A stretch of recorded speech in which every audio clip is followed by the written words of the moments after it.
네, 온앵커의 당잠사입니다. 당신이 잠든 사이 벌어진 소식들 체크해 보시죠. 자, 어제 우리 시장이 열렸으면 좋겠다 이렇게 아쉬워하신 분들도 많이 계셨을 텐데요. 어제까지 글로벌 증시 분위기가 좋았거든요.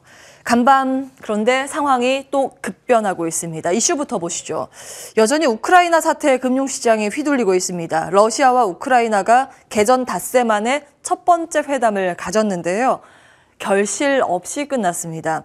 한 번에 합의점을 찾기는 당연히 어려웠을 겁니다. 우크라이나 측은 정전하자 계속 주장을 하고 있고 크림반도나 돈바스 포함해서 러시아 다 철군해달라고 요구를 하고 있죠. 이걸 러시아가 다 들어주기는 어려울 겁니다.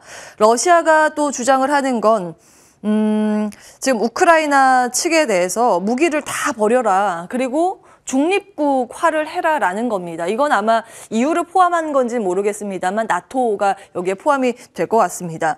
그리고 이 크림반도는 러시아 영토를 인정해라 이런 주장인데 셋 다 만만치가 않습니다. 우크라이나에서 다 이제 들어주기 어려운 요구들인데요. 그렇기 때문에 최대한 이런 내용들을 협상 테이블로 끌고 와서 하나하나 이제 실마리를 풀어갈 수밖에 없습니다. 다음 보시죠. 어차피 1차 회담에서 바로 성과가 나오기는 어려웠을 거라고 다 인지가 돼 있었습니다. 그래서 재협상 여지를 열어두느냐 마느냐 이게 중요했는데요.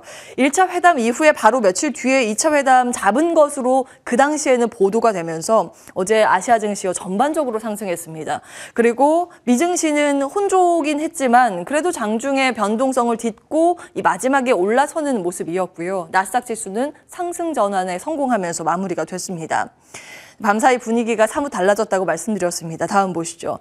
2차 회담 예정일이 2일로 보도가 됐었는데 두 국가 협상단이 만나기 쉽지 않을 거라는 보도가 CNN 투르크에서 나왔습니다. 이게 왜 터키 쪽에서 나왔는지 모르겠는데 러시아가 어쨌든 비현실적인 요구를 하고 있어서 어려울 것이다 이런 보도가 나오면서 원자재 시장이 먼저 즉각적인 반응을 보였습니다. 다음 보시죠.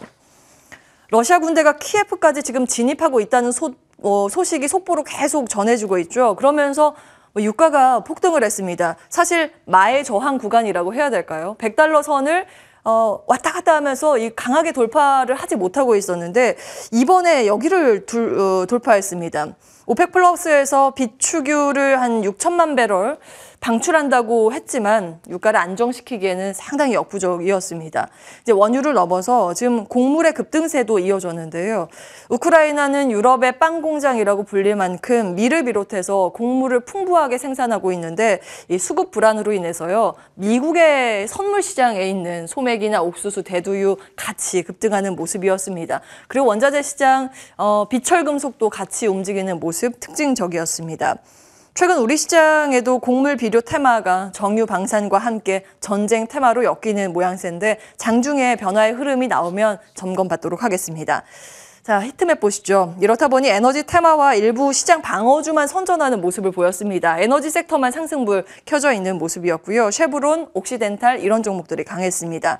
그리고 전쟁 이슈로 방산주의 강세가 요즘 심상치가 않습니다. 이쯤에 위치해 있네요. 노스롭이랑 로키드 마틴 이런 관련주들이 강한 모습이었는데요. 로키드 마틴이요.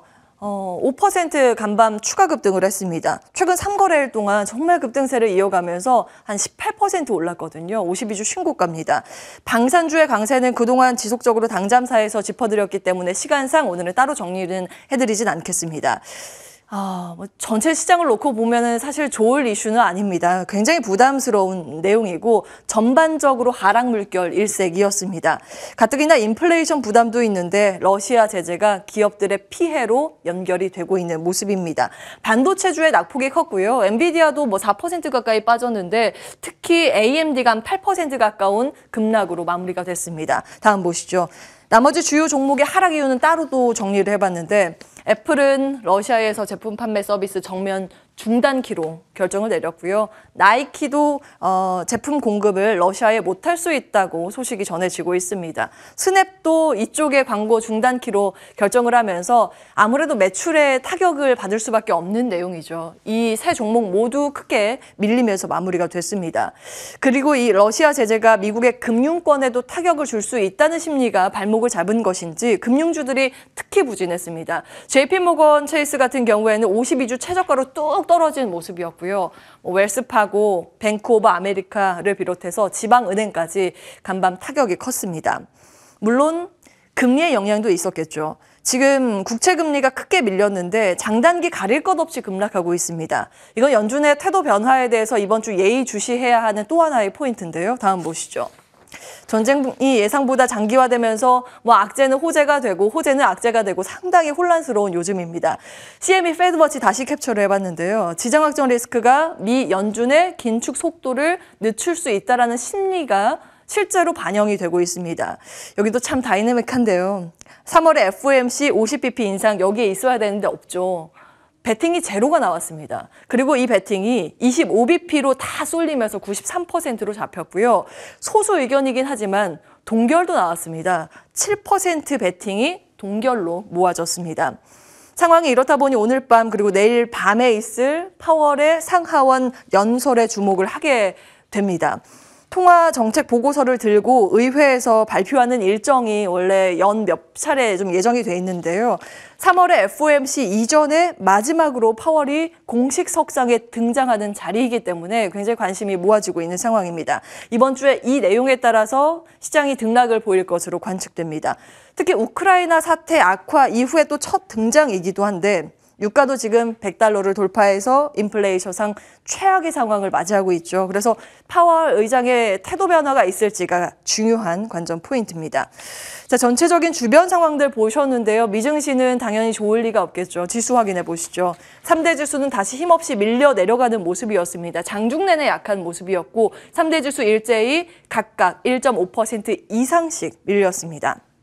그리고 S&P 500 지수는 사실 지난주 후반에 반등을 하면서 조정장에서 벗어났거든요. 그래서 다시 조정으로 진입했습니다. 고점 대비 10% 넘게 밀리면 일반적으로 조정 장세라고 하죠. S&P 500 지수 4,300선 가까스로 좀 턱걸이하는 모습입니다.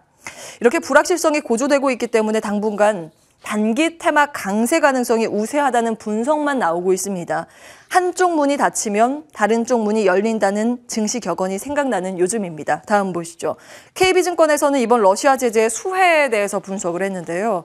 이번 러시아 사태로 인해서요. 서유럽 입장에서는 아무래도 러시아산 천연가스에 대한 의존도를 낮추려고 하겠죠. 러시아 말고 다른 곳에서 수입을 해오거나 다른 곳에서 예를 들면 원전이나 풍력 등을 통해서 에너지를 뽑아내거나 이런 쪽을 고민하게 될 텐데요.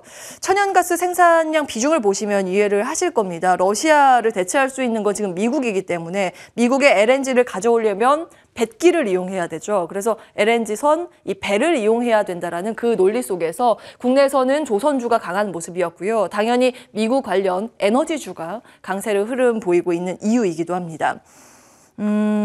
그리고 원전 확대에 대한 이야기, 친환경 정책, 풍력이나 태양광 등의 본격화 논의가 될 조짐이 보이고 있다는 점은 꾸준히 말씀드렸습니다. 다음 보시죠. 이 내용 말고 좀 새롭게 전해지는 소식은 이건데요. 만약 지금 꺼낸 에너지 관련 제재나 금융카드 제재 등이 소위 약발을 받지 못하면 결국에는 이걸 꺼낼 거라는 이야기가 있습니다. 반도체 제재 카드인데요. 중국에 대해서 지금 제재 역시 이 반도체 제재로 귀결되고 있는 상황이죠. 그래서 러시아도 이를 배제할 수 없다라는 분석이 나오고 있습니다. 정부에서 그렇게 되면 반도체 분야를 자립하기 위해서 뭔가 적극적으로 밀어붙이고 투자를 해야 되고 이것은 미국과 중국이 마찬가지의 사안일 텐데요. 그에 따라서 직접적인 수혜는 당연히 미국과 중국의 반도체 투자 확대 기회로 인해서 장비주들이 먼저 1차적으로 수혜가 예상이 되고 있는 상황이고 2차적으로 미국의 비중, 수출 비중이 높은 국내의 한국 반도체 장비주들도 더불어서 눈여겨볼 필요가 있다라는 코멘트가 올라오고 있습니다. KB증권에서 관련 종목 커버하고 있는 것들 아래에다가 기입을 했는데 그리고 고무적인 부분이요. 어제 우리나라 수출 지표가 발표됐죠. 2월 우리나라 반도체 수출이 24%나 성장했습니다. 역대 2월 중에 처음으로 100달러를 돌파하는 흐름이 나왔는데요. 다만 간밤 미증시에서 반도체 관련주의 낙폭이 깊었기 때문에 그에 대한 심리를 완전히 배제할 수는 없겠습니다. 상황 고려하시면서 체크해 보시기 바라겠습니다. 다음 보시죠. MSCI에서 러시아 퇴출을 고려한다고 로이터 통신이 보도했습니다. 아직 확정은 아닌데 혹시나 이게 현실화된다면 미국 금융주에는 악재가 될 수 있겠고 우리 증시에는 긍정적인 영향을 받을 수 있다는 분석이 올라오고 있습니다. 현재 보시는 것처럼 러시아의 비중이 MSCI 이머징 마켓에서 차지하는 비중이요 3.24% 정도 되는데 퇴출이 되면 이 자금이 골고루 다른 쪽으로 분산이 되게 되겠죠.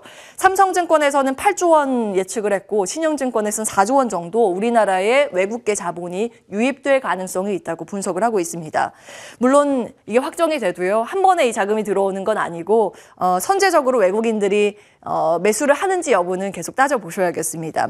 어찌 보면 시장의 냉정한 속성이고 풍선 효과로 한쪽이 눌리면 다른 한쪽이 이 부풀어오르는 속성이 고스란히 요즘 분석에 녹아나고 있는데요. 그렇기 때문에 중심을 잡고 전략 세우기가 참 녹록치 않은 요즘이기도 합니다. 자리 옮겨서 출연자들에게 구체적인 전략 받아보도록 하겠습니다.